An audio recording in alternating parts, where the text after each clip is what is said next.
In this video, we will look at the Enrollment Dashboard used for the program review.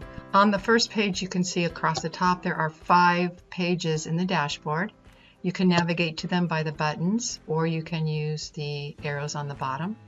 The standard filter setup with the semesters on the bottom is again here. If you want to select multiple semesters, you'll need to hold down Control and then select. And then the data will represent the 2 semesters if you want to only view one, or if you want to view all. You'll see it will say either all or multiple selections on the bottom. So here we see the overall enrollment for the college. You can see that overall we've decreased 18.2%. You can see over the last 4 years what's happened to the college at large, and then the different departments are listed here. If you expand, you'll see the different courses. You can also select courses over here. So looking at this, we can see that overall Orange Coast College enrollment has declined and the wait lists have increased.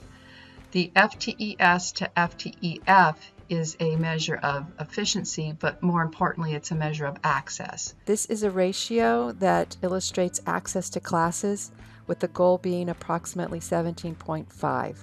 Realizing that some classes will be higher and some classes will be lower, based on the needs of the student and the content of the course. Let's take a look at the enrollment by session type page. This is page 2. Again, you can navigate either using the buttons on the top or the progress bar on the bottom. Here we have a variety of bar graphs looking at the different session types. Session types day, evening, and hybrid had at least part of the class offered in person on campus, with the hybrid having part online and part face-to-face. Live online and online are both distance education categories. If any part of the class was scheduled live online, you'll find it represented in the live online bar. So departments can review this. You can select a single department, and we can see how session type changed or not due to the pandemic in this area. You can see that the on-campus classes moved to either live online or online. So the data tables on the bottom can be reviewed for specific number counts.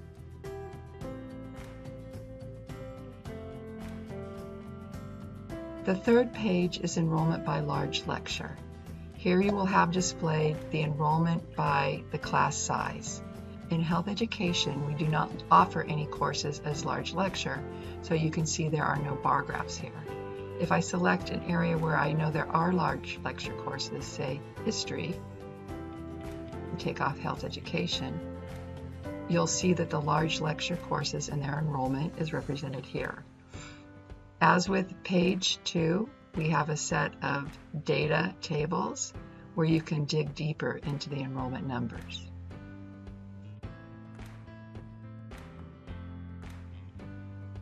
The fourth page is enrollment by ethnicity, race, and gender. Again, I've selected public health and health science because those are my areas. And you can see the departmental decreased enrollment disaggregated by ethnicity and race, and also by gender.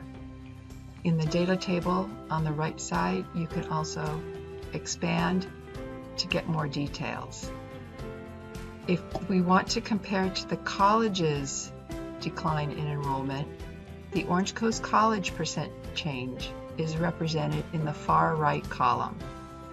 The column just to the left of the OCC percent change is a departmental change. The decrease in enrollment is overrepresented with Asian males as compared to the college at large.